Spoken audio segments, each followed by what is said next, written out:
C'est un plaisir donc d'être avec vous cet après-midi pour notre deuxième webinaire de Jeux des Carbone qui va donc traiter du financement et des modèles d'affaires sur les économies d'énergie et la décarbonation dans l'industrie. Je remercie Guillaume Cailleux de Schneider d'être notre intervenant cet après-midi. Nous avons donc un webinaire sur un format court d'une demi-heure. En quelques minutes, je vais vous représenter rapidement Jeux des Carbone et puis Guillaume, en 10-15 minutes, vous présentera les financements, les modèles d'affaires pour avoir une dizaine de minutes d'échange, de questions-réponses et finir à 14 heures. Donc pour vous rappeler, Jeux des Carbone a 3 missions principales. La première, c'est de faciliter et d'accélérer vos projets d'économie d'énergie et de décarbonation dans l'industrie. Le deuxième, c'est dans le même temps, ce qui est l'objet du comité stratégique de filière, de développer l'industrie des économies d'énergie et de la décarbonation. Il y a plein de très belles solutions qui existent, technologiques, d'accompagnement ou financières en proximité, près de chez vous, et le but, c'est de vous les faire connaître. Et donc, notre objectif, c'est de vous mettre en relation les uns et les autres. Pour ce faire, on a 4 manières d'opérer. La première, c'est un site internet, je-du6.fr, sur lesquels vous trouvez plein d'informations, à la fois en termes de technologie, de financement, mais également d'écosystème, quels sont les types de partenaires qui peuvent vous accompagner. En haut à droite de ce site, il y a une connexion pour rentrer sur la plateforme web. C'est une plateforme qui vous permet de trouver les partenaires qui sont référencés. Aujourd'hui, vous êtes plus de 3000 sur cette plateforme, avec plus de 630 solutions, mais également, si vous êtes un industriel, de décrire votre projet et d'être contacté par les acteurs de la plateforme, l'écosystème, qui pensent pouvoir vous accompagner dans ce projet. Nous faisons également un tour de France. Nous sommes allés à Pau, à Metz, nous irons à Metz à la rentrée, nous avons été à Lille et à Marseille et nous continuons ce tour de France pour venir à votre rencontre, partager justement les bonnes pratiques et vous permettre de rencontrer les partenaires. Et puis, nous avons donc, comme aujourd'hui, des webinaires mensuels, à la fois pour partager l'information, pour mener vos projets et les accélérer, et également des retours d'expérience. Donc, comme je vous le disais, cette démarche de Jeux des Carbone est une démarche d'écosystème. Vous êtes aujourd'hui plus de 3600 utilisateurs, 640 entreprises référencées, côté solutions, 661 solutions de décarbonation. C'est un collectif qui grandit. Juste la dernière slide avant de céder la parole à Guillaume, pour vous montrer que cette communauté, vous voyez apparaître, est très représentative du tissu industriel français. Tout type d'entreprise y participe, grands, petits, moyens, start-up, et sur l'ensemble du territoire, et nous en réjouissons et nous travaillons à faire grandir cette communauté pour vous permettre d'accélérer vos projets. C'est donc avec plaisir que je cède la parole à Guillaume pour nous parler du financement et des modèles d'affaires. Merci Aurélie, bonjour à toutes et à tous. Ravi de faire avec vous ce tour d'horizon des solutions de financement de la décarbonation, dont voici sur le slide suivant la cartographie. Donc le CSF a classé les solutions de financement en 5 catégories. Il y a les fonds propres, évidemment, sur la gauche. Et en complément de ceci, vous pouvez soit contracter des prêts bancaires, soit faire appel à un tiers financeur ou préparer des dossiers C2E. Alors, il y a les aides publiques, mais elles donneront lieu à un autre webinaire. Voilà, on va se focuser sur les solutions de financement privé. Alors, commençons par l'emprunt bancaire. On va rester longtemps sur ce slide. Commençons donc par l'emprunt bancaire. Par l'emprunt bancaire, il y a plusieurs formules, plusieurs contrats que l'on voit en dessous en blanc. Donc, plusieurs contrats s'offrent à vous et le choix se fait si vous souhaitez être propriétaire ou pas et selon le type d'investissement. C'est un achat critique et pour longtemps, prenez un crédit classique ou un crédit bail et vous serez propriétaire. S'il y a moins de criticité et plus de remplacement, la location fait l'affaire comme une voiture de fonction. Alors, si on reprend les formules, on a donc le prêt bancaire, c'est un crédit classique un financement par la dette, vous êtes propriétaire de votre investissement. Le crédit bail, c'est la banque qui est propriétaire jusqu'à la fin des mensualités. Et elle vous met à disposition l'équipement de décarbonation en échange d'une redevance. Donc, l'équipement n'est pas dans votre bilan, mais ces mensualités ne sont pas des charges déductibles. C'est la formule, le crédit bail, que l'on recommande pour un investissement lourd et stable. Par exemple, vous remplacez votre four à gaz par un four électrique. C'est un actif qui est cher, un actif critique et qui reste longtemps. Vous avez intérêt à en être propriétaire. Mais si vous n'avez pas assez de lignes de crédit à la banque, vous optez pour le crédit bail. Pour un équipement de décarbonation plus léger, qui requiert de la maintenance, qui est amené à être souvent remplacé, je pense à un onduleur ou à du stockage, ou même à une borne de recharge, il faut préférer la location financière. Vous n'êtes pas propriétaire, vous payez une mensualité qui est déductible de votre résultat. Alors, c'est intéressant car cela permet d'augmenter votre activité tout en étant une charge et donc de diminuer votre part imposable. Alors, une parenthèse sur les banques, et il faut noter qu'elles sont encouragées à financer vos projets de décarbonation. Elles le sont déjà par leur propre stratégie RSE, donc renseignez-vous. Et elles le sont aussi car elles veulent que vous, leurs clients, se décarbonent, car c'est un gage de votre durabilité. La décarbonation, elle est de plus en plus exigée, et on le voit de plus en plus, les sociétés, les industries non décarbonées sont pénalisables ou pénalisées dans les consultations et donc se mettent à risque. Et tout l'objet des banques, c'est de dérisquer ses clients.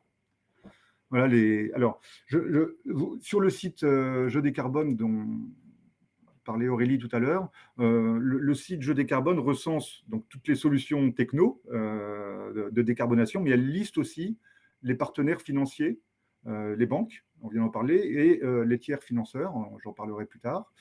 Donc, allez faire un tour sur la plateforme et vous pouvez facilement identifier le financeur qui vous correspond et celui de votre région. Alors, je reviens aux petites traits en blanc et cette quatrième formule, le CPE, ou contrat de performance énergétique. C'est un contrat entre vous et une société de services énergétiques. Pardon. C'est un contrat entre vous et une société de services énergétiques. Il garantit que votre investissement dans des travaux améliorera les performances énergétiques de votre activité et il fixe aussi des objectifs de décarbonation. Donc le CPE, il vous apporte une garantie de résultat sur des économies d'énergie, généralement de 10 à 30%, avec un retour sur investissement rapide, qui fluctue selon le prix de l'énergie, mais on sait en ce moment que ce ROI a diminué. Alors, très concrètement, sur les CPE, si les économies d'énergie promises et contractualisées ne sont pas atteintes, des indemnisations vous seront versées. Donc, c'est une garantie et vous avez l'assurance que les performances auront lieu. Et il est alors plus simple pour vous d'aller, avec votre projet, avec cette garantie, d'aller négocier des budgets avec votre direction, par exemple. Alors, le CPE, c'est souvent fait par des sociétés spécialisées qui ont, c'est le cas dans mon groupe, un contrat cadre avec l'industriel.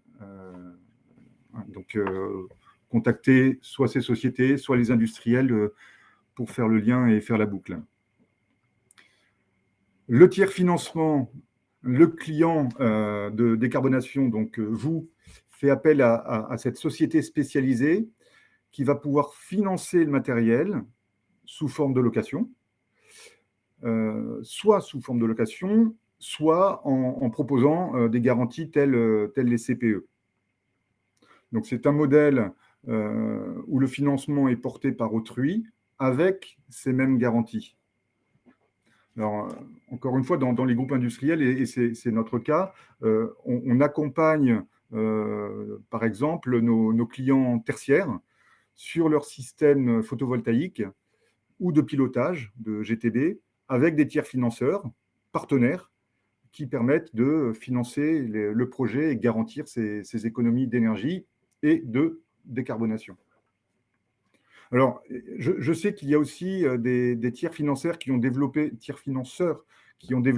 des nouvelles formules de financement sans investissement de la part du client, sans requérir des garanties de sa part, et en lui laissant la pleine propriété des actifs investis dès le T0. Et donc, la possibilité d'amortir cet actif dès le début du projet. Donc là aussi, allez sur la plateforme, ces tiers financeurs, ils sont référencés, vous les retrouverez assez facilement pour les mises en contact. Alors, on va passer au C2E, la quatrième formule, et on peut aller sur le slide suivant. Les C2E, qu'est-ce que c'est? Donc, c'est un dispositif qui a été lancé en 2005, qui oblige les fournisseurs d'énergie, EDF, Total, Engie, Leclerc, qu'on appelle les obligés. Il oblige les obligés à promouvoir les économies d'énergie auprès des clients et donc à les aider techniquement et ou financièrement. Donc l'objectif est de créer un schéma vertueux pour que ces fournisseurs d'énergie ne vous poussent pas à la consommation.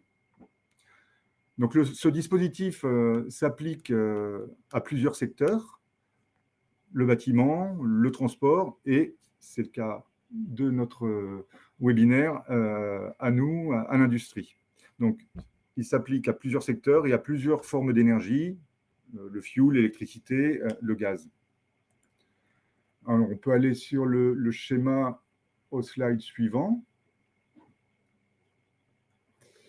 Alors, j'ai fait sauter tous les logos, mais on voit ici les échanges, la maille entre les différents acteurs. Donc, en échange du cofinancement des travaux, les obligés, on voit en haut du schéma, soit en direct, soit via les délégataires, au cœur du schéma, les délégataires C2E, reçoivent un crédit C2E par kilowattheure d'énergie économisée chez les clients. Et ce crédit, à la fin de l'année, si la somme des crédits accumulés est inférieure à leurs obligations, ces fournisseurs d'énergie doivent verser une pénalité de non-conformité. Donc, c'est motivant, ça les incite. Donc, les C2E, ils reposent sur des opérations, ce sont des fiches, ils reposent sur des opérations standardisées, décrites dans les fiches C2E, et il y a une fiche par solution. Voilà. Les fiches, elles ont une certaine vie, certaines apparaissent chaque année, d'autres disparaissent, mais on les retrouve. Alors, j'en indique quelques-unes sur le slide suivant. Donc, les fiches C2E. Alors, ce sont des solutions qui sont proposées par les industriels de l'énergie, du numérique et de l'automation. Donc, je vous les cite. Sont ces solutions d'efficacité énergétique, des solutions de décarbonation valorisables par les fiches C2E. On voit les variateurs de vitesse, une classique. Le monitoring de la performance énergétique, la GTB ou le pilotage. On en parle beaucoup en ce moment avec le décret BAX qui a été renouvelé, étendu il y a quelques mois. Bon, donc, le décret impose aux bâtiments tertiaires et aux bâtiments d'usine d'une certaine taille de s'équiper d'un pilotage. Donc, qui dit obligation dit non-financement. Donc, les C2E vont venir en sus de cette obligation pour aller atteindre, avec ce pilotage, avec ces technologies, une performance de décarbonation et d'efficacité énergétique supérieure. Donc, la base est assurée par les obligations, par les décrets, et les options plus encouragées par les C2E. Donc, variation de vitesse, GTB, monitoring, les groupes froids et les bandes de recharge. Le taux de couverture d'un C2E démarre à 30%. Donc, si on prend l'exemple d'un variateur de vitesse en haut du schéma, ça coûte entre 10 et 300 000 euros. Donc, financer à un tiers, c'est pas mal. Et un C2E peut couvrir jusqu'à 80%, voire 100% d'un investissement. C'est le cas aujourd'hui des systèmes de pilotage qui connaît un coup de pouce, un coup de pouce de l'État. Donc, c'est une C2E bonifiée et c'est le cas jusqu'à la fin de l'année. Voilà pour un passage en revue des différentes formules de financement de la décarbo, formules de financement privées. Si vous avez des questions, n'hésitez pas. Donc, si on a répondu à toutes les questions, et je remercie Guillaume d'avoir été aussi clair et d'avoir suscité un intérêt tel sur les C2E. S'il n'y a pas d'autres questions, les quelques questions sur lesquelles qui sont restées un peu en suspens, on reviendra vers vous par mail. Et sinon, on vous propose de se retrouver après l'été. On va marquer une petite pause au mois d'août et on vous retrouvera le 8 septembre. Je vous invite à noter tout de suite la date du 8 septembre, 11h30 midi, pour un prochain webinaire de partage d'expérience ou de partage d'astuces et de points pratiques pour pouvoir accélérer votre projet d'économie d'énergie, de décarbonation. Et entre-temps, surtout, n'hésitez pas, comme on vous l'a rappelé, sur plusieurs des questions, à vous connecter donc sur je-du6decarbone.fr pour trouver à la fois les informations génériques et en vous connectant à la plateforme, de trouver les contacts spécifiques pour monter vos projets. Et puis, s'il y avait des questions entre-temps, surtout, vous pouvez nous contacter, n'hésitez pas à le faire. Guillaume, je te remercie encore et puis je vous souhaite à tous une bonne après-midi. Au revoir. Merci, au revoir.